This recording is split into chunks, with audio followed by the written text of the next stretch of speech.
morning. I'm Eric Pointer. Thank you for watching KVUE News Daybreak. We've got this crime scene tape still up. Definitely safety, but make it fashion. And we're gonna get this ratty guy some playtime. Good morning. Really a true story of resilience. Police say that there were at least 4 different scenes all across the city, and remnants still remain here at the intersection of Barton Springs and South Lamar. So they're calling these, again, street takeovers, and you can see these tire tracks from, again, those cars that were spinning here. Here we go, you guys. I'm ready. Yeah, I'm in the chair. Let's go. You thought once they are to a stopping point, they're going to come and talk to us. That's when I'm going to hopefully get some information about when and how this started and about that effort to put it out. But again, from just what we can see with our own eyes, the flames have gone down significantly. These branches are pretty heavy, so you can see why they're falling.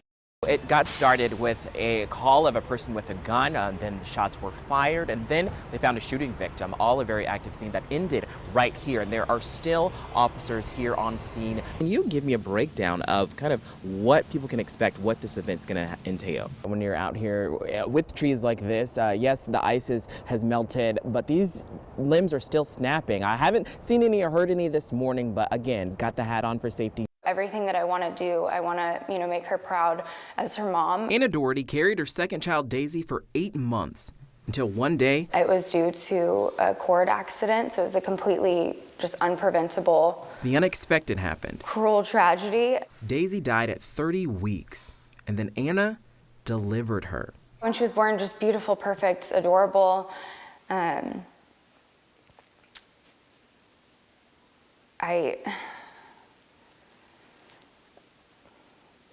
Sorry.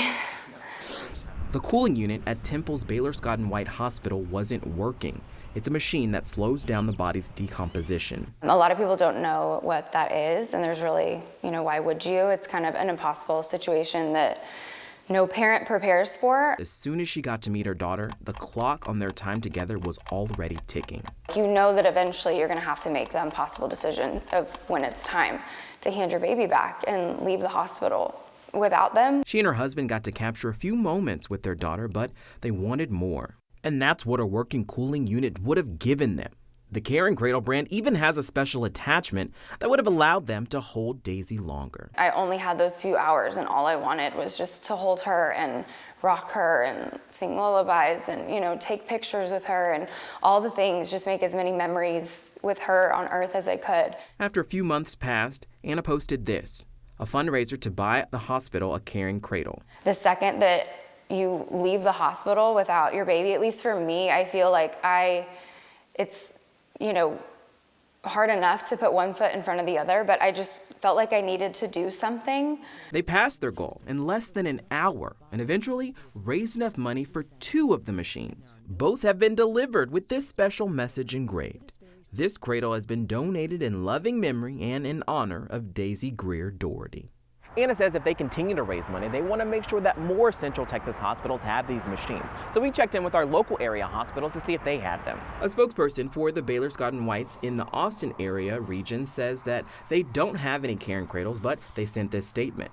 Our teams are working to get a few of these cradles locally, and we hope to have them soon. We learned that at St. David's hospitals, all facilities have what are known as cooling units that enable families experiencing the loss of their baby to spend more time with their child. As for the Ascension Hospital System, they have cradles at Dell Children's Medical Center, Ascension Seton in Austin and in Hays County, and one at their Waco location that a patient and their family donated in 2021. I would love, down the road if many hospitals in Texas had this. I think it shouldn't be something that hospitals have to struggle to have. So being able to fundraise for this and also just have more things that are attached to Daisy's name is just so incredible to me. For Anna, it's about paying it forward and keeping her daughter's name alive.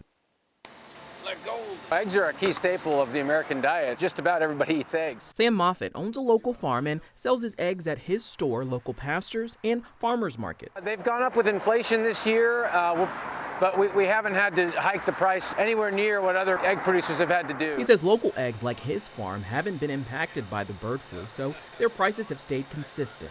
Most locally produced eggs that you can get from farmers like me are raised on pasture, so those are healthier birds to begin with. The bulk of the avian flu infections that have happened in the U.S. have happened with large confinement flocks of birds. And another option, if you're not too chicken, is to raise your own and to get your own eggs. It's very possible and a really excellent alternative to buying store-bought eggs. Chelsea Combs recently launched her business, Chicken Tenders ATX, where she helps people get their backyard farms started and raise them from chicks. She says Austin is becoming very chicken-friendly. Austin is a great place to raise chickens, and you really don't need a ton of space to do it. It's definitely doable, and it's so much fun and rewarding. Mary Richards and her family have had chickens for 2 years with help from Chelsea's business. She says she's so grateful for her pets and doesn't even notice when the price of eggs goes up. I mean, with everybody trying to save so much right now with inflation, it's one less thing to have to worry about or think about. While it may have been a learning curve to start, she says it's been an excellent decision. In Austin, Eric Pointer, KVUE News.